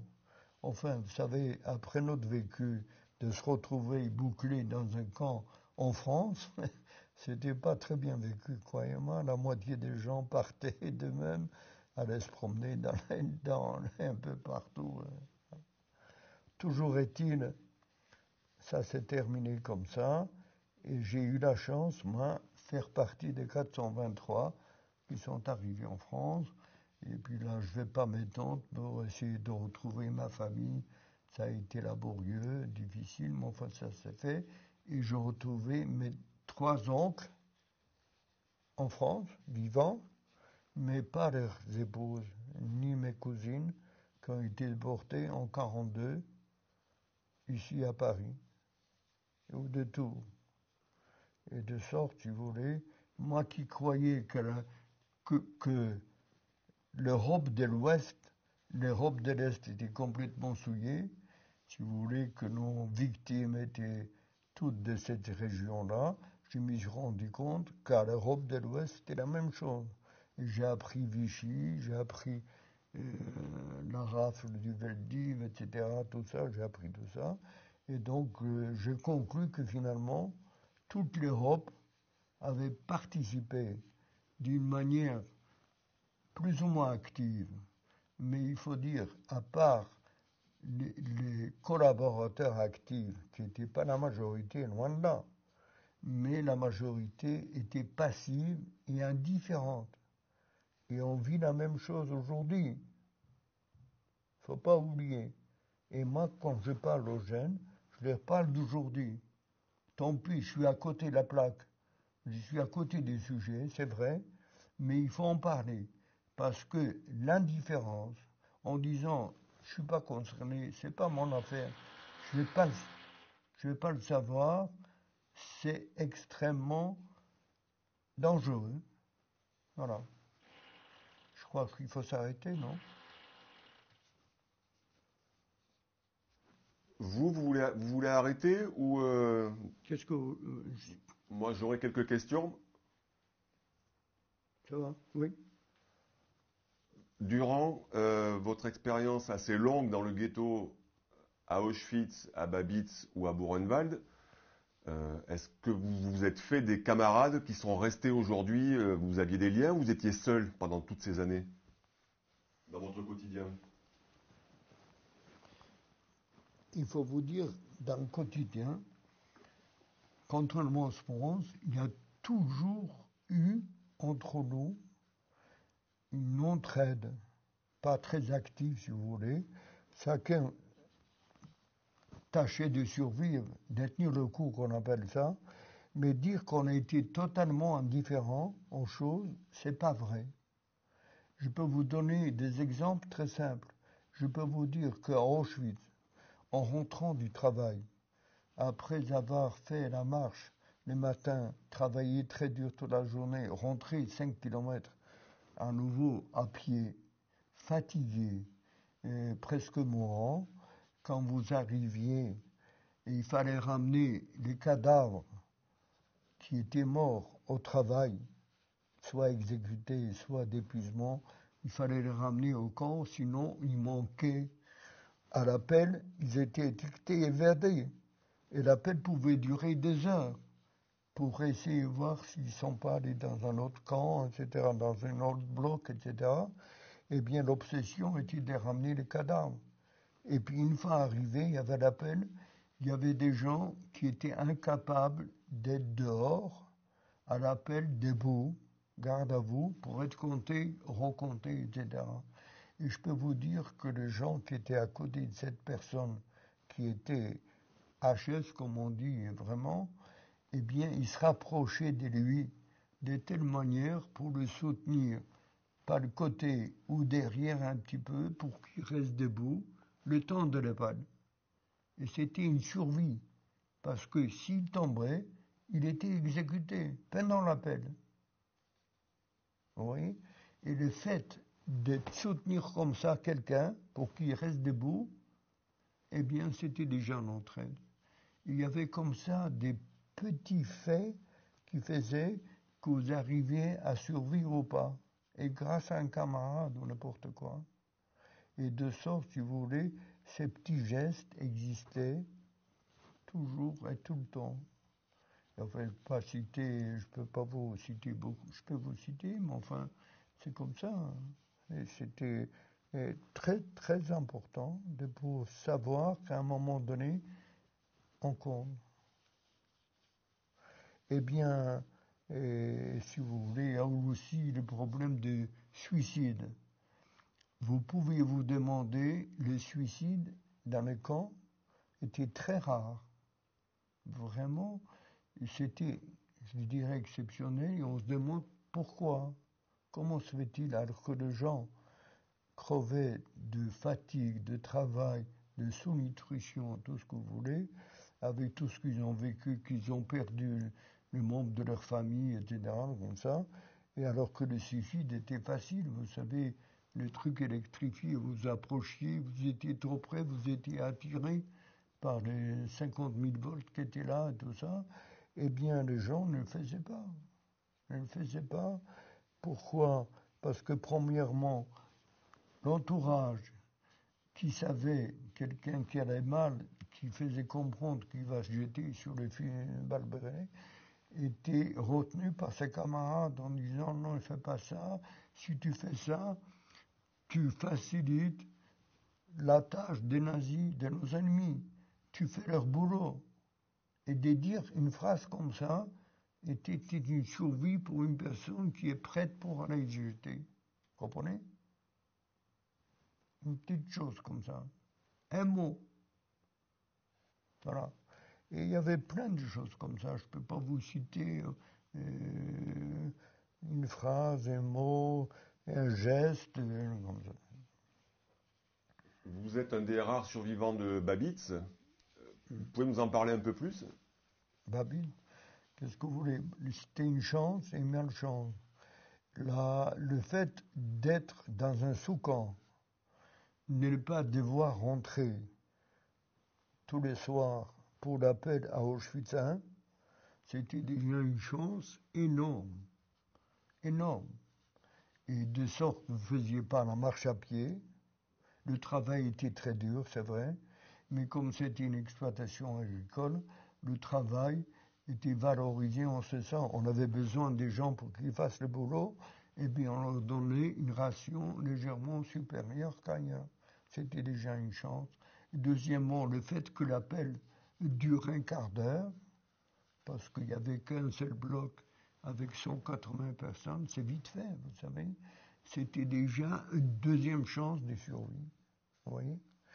Et de sorte que, malgré le travail physique très dur, la survie était plus possible que dans le camp principal. Donc c'était une chance d'avoir été là. Et moi j'ai eu deux chances principales. C'était celle-là, plus le médecin témoin de Jéhovah qui m'a sauvé la vie. Sinon, je ne serais pas là. Et les survies sont liées à cela. Voilà. Et dans ce commando, il y a eu une sélection durant les mois où Comment ? Il y a eu une sélection où, durant votre expérience à vous, il n'y a jamais eu de sélection À l'intérieur de à Babitz. Non, non, il n'y avait pas de sélection. Tout le monde était bon pour le travail. Et donc on continue à travailler. Et comme on n'est pas resté longtemps, il faut bien comprendre que la survie à Auschwitz, ou le complexe, quel qu'il soit, était proportionnelle à la durée de séjour. Plus vous devez, vous savez, les gens qui sont arrivés en 42, il n'y en a pas beaucoup qui sont restés vivants. Nous sommes arrivés en 40-30, était déjà une chance d'être arrivés vers la fin, comme on dit. Et on a pu survivre. C'était proportionnel à la durée. C'est très important. Voilà. En tout cas, on peut en parler beaucoup, si vous voulez. L'entraide, on marchait justement entre Babitz et Buchenwald, on marchait à pied comme ça. J'avais un camarade avec moi, dès que j'ai vu que la marche était difficile, j'avais une espèce de plaid, de couverture qu'on avait au camp. Je l'ai tout de suite enlevé et le jeté. Il faisait très froid, mais c'était très lourd. Et quand je m'y suis allégé, on marche plus facilement, je faisais plus léger. Et j'ai un camarade à côté de moi qui marchait avec sa couverture, et je voyais qu'il commençait à flancher. Et je lui dis, jette ta couverture. Et il me dit, non, si je jette la couverture, je meurs de froid, et je ne vais pas l'acheter. Alors, il continue à marcher, et je lui demande deuxième fois, 3 fois, je lui ai demandé. Et la 4e fois, j'ai vu qu'il allait être fusillé sous peu. J'étais sûr, parce que je lui ai arraché la couverture de force, moi-même. Et je l'ai jeté sur le bas-côté, il a continué à marcher. Si je ne l'avais pas enlevé, parce que j'avais pitié de lui, parce qu'il allait avoir froid, j'avais froid aussi, hein. Mais je me suis dit c'était plus important qu'il puisse marcher. Et donc, en quelque sorte, il a eu la vie sauvée. Voilà. Vous n'avez pas donné votre numéro d'Auschwitz, c'est un choix, ou quand vous parlez devant les jeunes, vous le donnez? Votre numéro, votre tatouage? B 75-72. B, vous savez, il y avait des séries. D'abord, il y avait des chiffres. Et ensuite, il y avait la série A avec des numéros. Ensuite, il y avait la série B avec des numéros. Et après la série B, il n'y avait plus rien. C'était la fin. Voilà. Et moi, j'avais B 75-72. À ce propos, je dois vous dire, je suis un des rares déportés qui a enlevé son numéro. Et qui l'a enlevé volontairement. Pourquoi ? Je peux vous dire, pendant 15 ans, ça ne m'a pas gêné. Pendant toute ma période, je dois vous signaler quand même quelque chose d'important. C'est que lorsque nous nous sommes rendus compte que même la France, même l'Europe de l'Est, avait participé au génocide d'une façon active, passive, tout ce que vous voulez, pour nous, la majorité, c'est que l'Europe était souillée et que nous ne devrions pas vivre en Europe. On devait quitter. Et je dois vous dire, dans le camp d'Écuy, où on était en quarantaine là, avant les 40 jours encore, enfin c'est un mois pratiquement, et après la quarantaine, il y a 180 sur les 423, c'est-à-dire la moitié, sont partis d'une façon légale, tout à fait, en Palestine, en 1945. Nous sommes arrivés en juin, et c'était en fin juillet, un mois et demi, 2 mois après. Parce que, si vous voulez, même les gens qui étaient là, sauvés par la France, accueillis par la France, on disait, l'Europe, c'est pas pour nous. Donc, déjà, 180 sont partis, et d'autres avaient trouvé des membres de leur famille dans différents pays en dehors de l'Europe, à savoir aux États-Unis, au Canada, en Australie. Il y a un groupe en Australie assez important, sont partis. Hein. Moi, j'étais le seul, le premier, à avoir trouvé une famille proche en France, où j'avais les meilleures des conditions pour y vivre, parce que mes oncles voulaient m'aider d'une façon extrêmement importante et tout. D'ailleurs, un des oncles, le plus jeune frère de ma mère, voulait m'adopter et que je refusais d'ailleurs l'adoption parce qu'il fallait alors renoncer au nom de mon père en gardant le nom de ma mère, puisque c'était le frère de ma mère, et je voulais pas renoncer au nom de mon père. Donc je refusais l'adoption. Et puis en plus, j'ai décidé de partir en Palestine, et en fait c'était pour aller sur les traces de mon frère. Parce qu'il n'a pas pu le faire, et d'ailleurs je m'étais demandé après, 30 ans après, comment se fait-il, alors que j'étais dans les meilleures conditions possibles, pouvait exister à l'époque, en 1945-46, ici en France, de par ma famille, et que je refusais cette aide et de rester en France, et que rien au monde pouvait m'empêcher, à l'époque, de partir en Palestine, et j'ai compris, bien longtemps après, que c'était à cause de mon frère, et que je voulais faire ce que lui voulait faire, mais il n'a pas pu, pour des raisons que je me suis expliqué déjà, comprenez? Et ensuite, comme je voulais faire des études et que je n'avais pas la possibilité là-bas, parce que je n'avais pas de famille, je n'avais pas d'argent, j'étais au kibbutz, vous savez, au kibbutz, vous ne gagnez pas d'argent, vous avez de quoi vivre, mais ça s'arrête là, et de sorte, pour faire des études, je ne pouvais pas le faire là-bas, et de sorte que je suis rentré en France pour le faire, voilà. Mais mon départ était motivé en grande partie,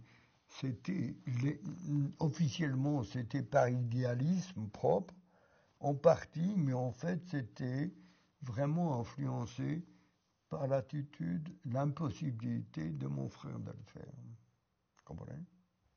Voilà. Mais je l'ai compris en parlant, comme je parle ici, en parlant à l'osé avec Cathy Hazan, vous connaissez,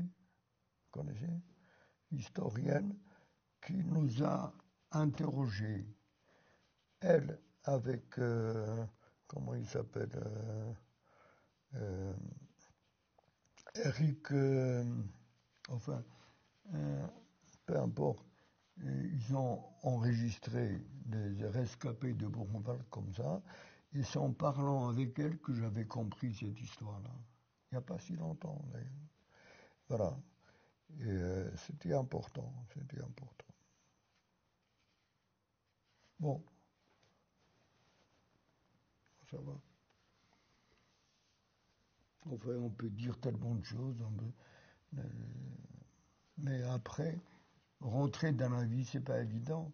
Et alors, pour revenir, puisque le problème de mon numéro, pendant les premières années, si vous voulez, ici en France, Déjà en France, remarquez, en 45, 46, alors que je ne parlais pas le français encore tout à fait. Si en 46 déjà, mais en 45 on arrive. J'étais dans le métro et je tenais la barre, vous connaissez la barre, avec mon bras comme ça, et que je voyais, on était, il faisait chaud, et je voyais des gens assis dans le métro en train de chuchoter entre eux, sans comprendre ce qu'ils disaient, mais je savais qu'ils parlaient de moi et qu'ils parlaient parce qu'ils voyaient le numéro sur mon bras. Et puis je peux vous dire, la majorité de nous, j'étais pas tout seul, la première chose, c'était de mettre des manches longues quand vous êtes, même s'il fait chaud dans le métro, etc., manches longues. Déjà, c'était inconscient, je vous dirais, c'était pas parce qu'on n'avait pas envie qu'on parle de nous. Vous savez, c'est pas agréable de parler de quelqu'un. Et c'est ça.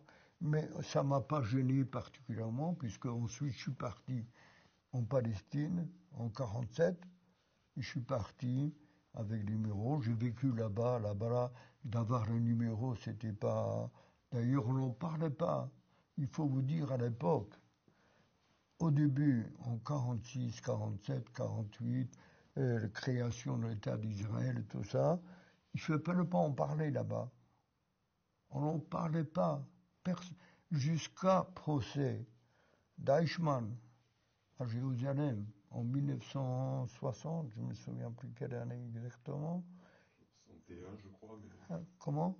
Je crois que c'est 61, mais peu importe. C'est 61. Vous savez, on parlait là-bas, c'était motus. Il ne fallait pas en parler. Parce qu'il y avait aussi une impression erronée de ce qui s'est passé. Les gens ne voulaient pas savoir, ils ne voulaient pas comprendre, ils ne comprenaient pas ce qui s'est passé pendant la Shoah entre 39 et 45. Non, les gens ne pouvaient pas comprendre. Ils ne comprenaient pas. Et par conséquent, jusqu'au procès d'Eichmann, parler de la déportation, parler de matriculation, tout ça, il fallait vivre, il fallait construire le pays, il fallait défendre le pays et ne pas surtout parler de la déportation. Parce que les gens, ils ont mis du temps à comprendre.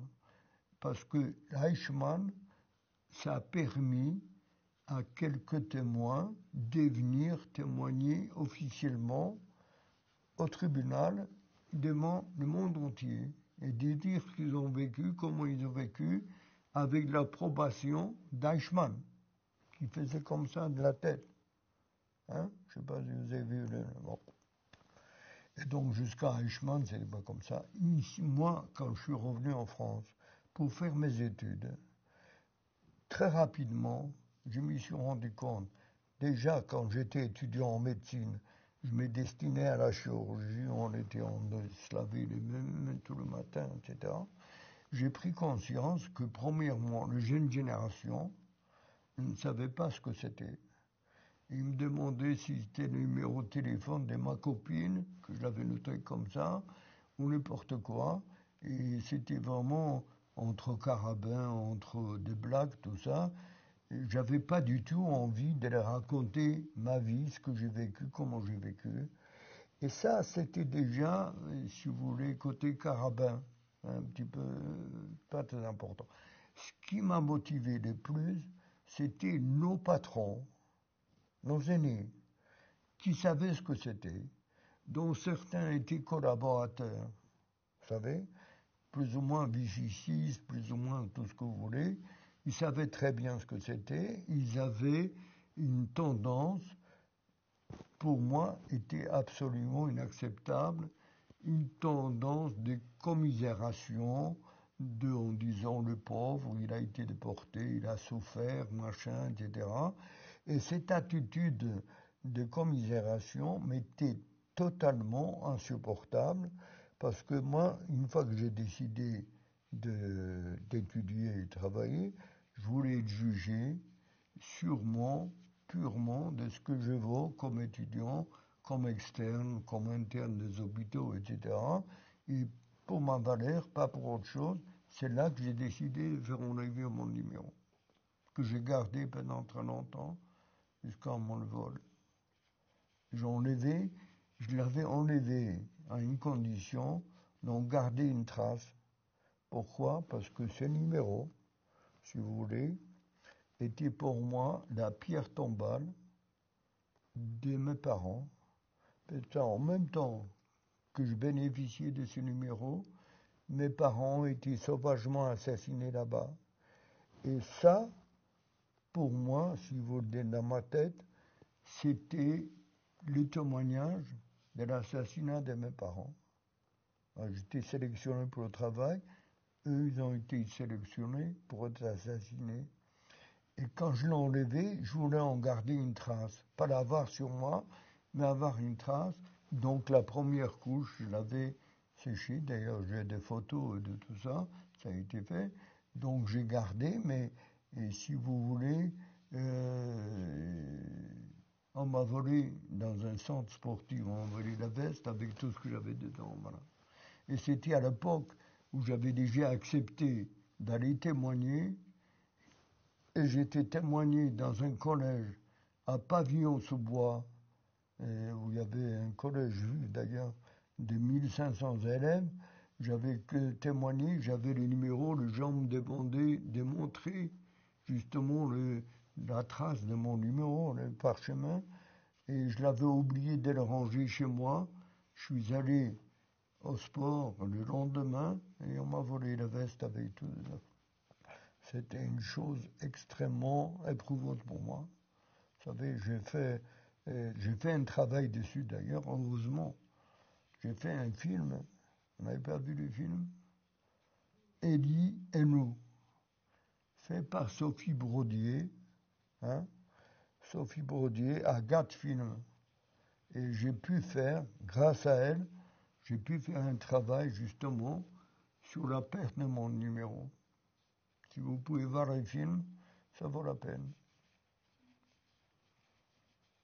C'était pour moi, ces films d'une importance, c'était une psychothérapie pour moi. Ces films m'ont permis de mettre un terme à cette histoire-là. Vous comprenez? Parce que le fait de l'avoir volé était une perte pour moi extrêmement douloureuse, difficile. Et c'est le fait de faire les films, ça m'a permis d'entendre mes enfants, de comprendre comment ça a été vécu par mon entourage, etc. Et donc, c'était vraiment une psychothérapie. Voilà. Pardon, peut-être une dernière question. Les témoignages devant les jeunes, vous faites ça depuis quand? Comment? Depuis quand vous témoignez devant des classes, des jeunes? Je témoigne depuis, grosso modo, depuis 1993-95. Ça fait quoi? 18 plus 25 ans presque. Mais vous savez, pendant 50 ans, je ne parlais pas et je ne voulais pas parler. Et j'étais, surtout aux jeunes enfants, j'étais contre. Et puis, deuxièmement, je ne voulais pas retourner ni à Auschwitz, ni en Allemagne. Et j'avais dit à mes enfants, ma famille savait que je ne retournerais jamais là-bas. Et c'est notre fils, qui avait 21 ans à l'époque, en 1993, il avait 21 ans, il est venu me voir en disant « Je sais que tu ne vas jamais retourner là-bas, mais moi je vais y aller pour voir où mes grands-parents que je n'ai jamais connus, paternels, ont disparu. » Alors je l'ai engueulé, ils n'ont pas disparu, ils sont toujours là, ils sont dans nos têtes, ils sont dans nos cœurs, mais ils ont été assassinés là-bas, et si tu veux aller là-bas, tu vas. Et puis en même temps, je lui disais, tu y vas? Je dis non, Gaël, écoute, si quelqu'un doit t'accompagner là-bas, c'est moi. Et c'est comme ça, grâce à lui, que je suis retourné la première fois, vous comprenez? 50 ans après, je suis retourné, parce que s'il n'y avait pas eu sa demande à lui, si ça se trouve, je ne serais pas retourné. D'ailleurs, j'ai un de mes camarades, d'ailleurs qui est dans le film aussi, Elieno, parce que le tatouage, il a le même tatouage que moi, eh bien, C'est lui d'ailleurs qui m'avait donné l'idée en disant, puisque tu as la photo, tu n'as te faire qu'en retatouer et l'enlever à nouveau pour le donner aux enfants. C'était ça mon but. Mon but était de garder le numéro, de le laisser aux enfants. Ça fait des histoires d'ailleurs entre les enfants, parce que j'ai marqué, ça doit être, j'avais noté,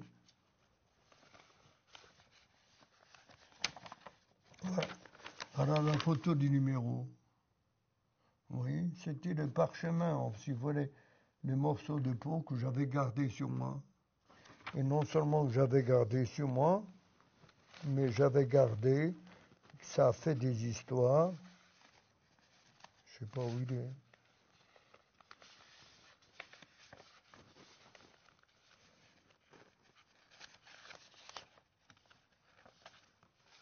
Tiens. Pourtant, j'avais noté quelque chose d'important et je ne le trouve pas ici, c'est pas possible.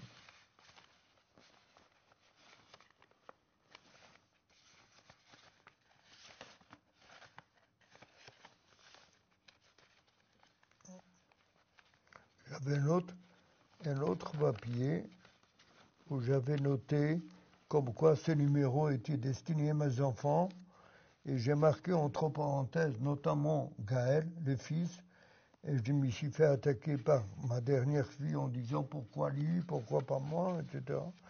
Et donc j'ai dit surtout ne pas le partager en trois, couper en trois. Vous savez, dans les successions, on partage tout. Alors j'ai dit de ne pas le partager, mais de le. Je suis navré, je ne sais pas. J'avais une autre où il y avait justement le mot que j'avais noté, et pour le transmettre à mes enfants et à mes petits-enfants. Et voilà, ça a été volé, donc non, il n'est pas là. Non, je ne sais pas.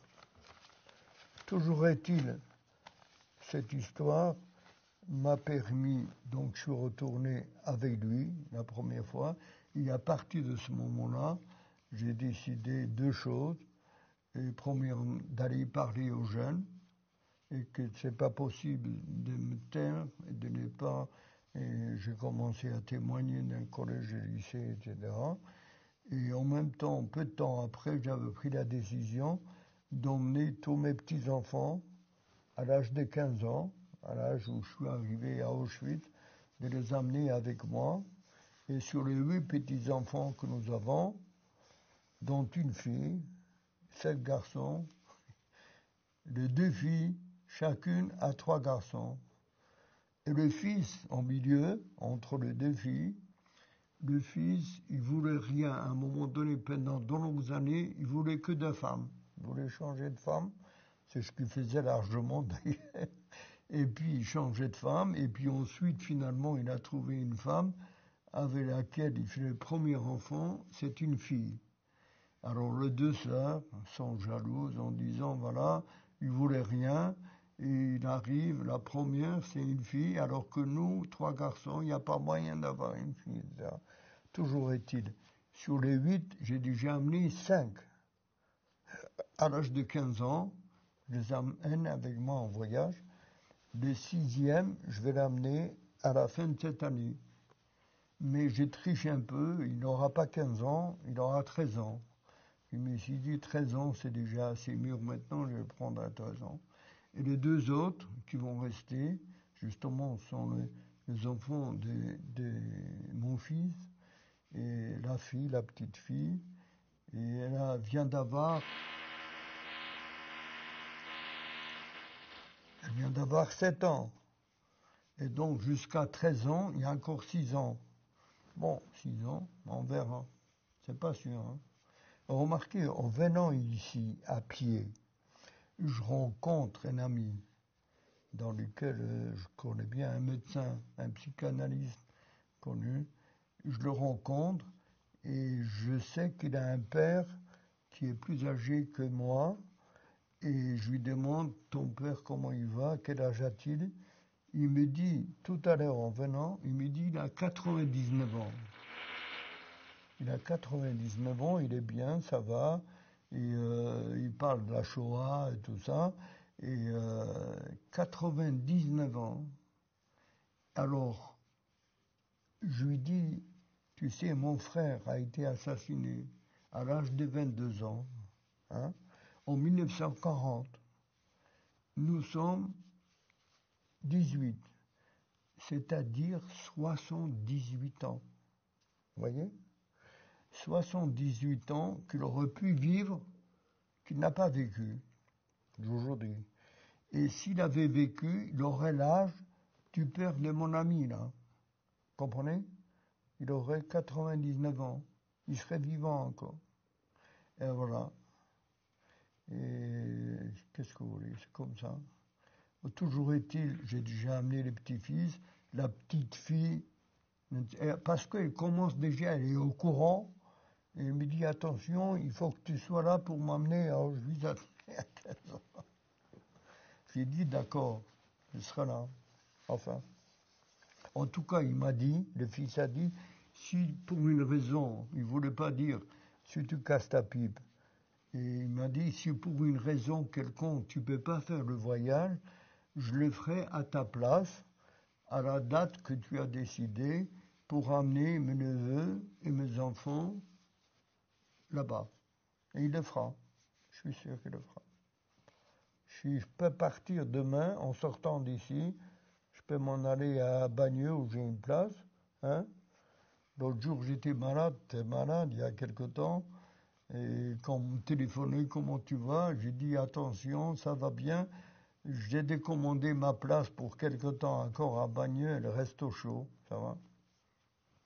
Ça le fait rigoler. Voilà. C'est la réalité, hein. Vous voulez rajouter une dernière chose ? On va être obligé d'arrêter malgré nous. Moi aussi. Alors ? Un dernier mot, quelque chose que vous souhaitez absolument dire ? Non. Si, le dernier mot, ce que je vais dire à l'attention de jeunes, que premièrement, ça m'est toujours difficile de parler de cette période. Ça m'est pas facile. Je le fais par devoir. Pas du tout.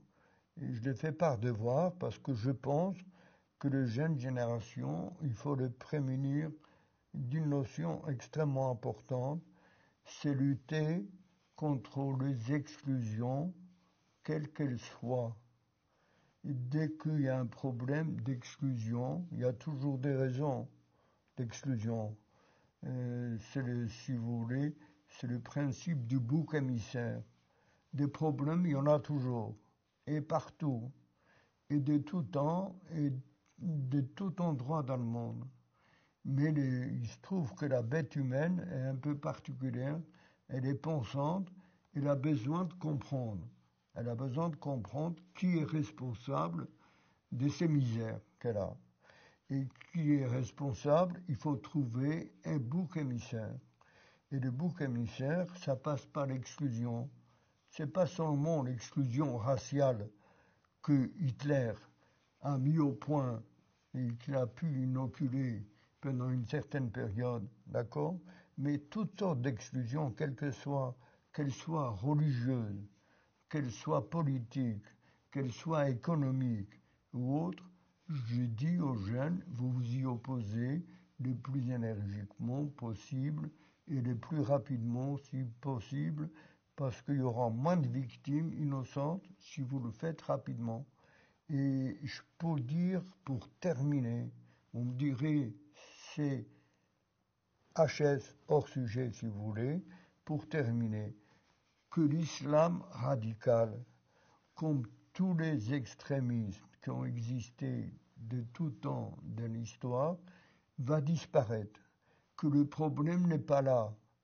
Mais l'islam radical, c'est de savoir qu'il va disparaître et en combien de temps et à quel prix qu'il faudra payer pour qu'il disparaisse.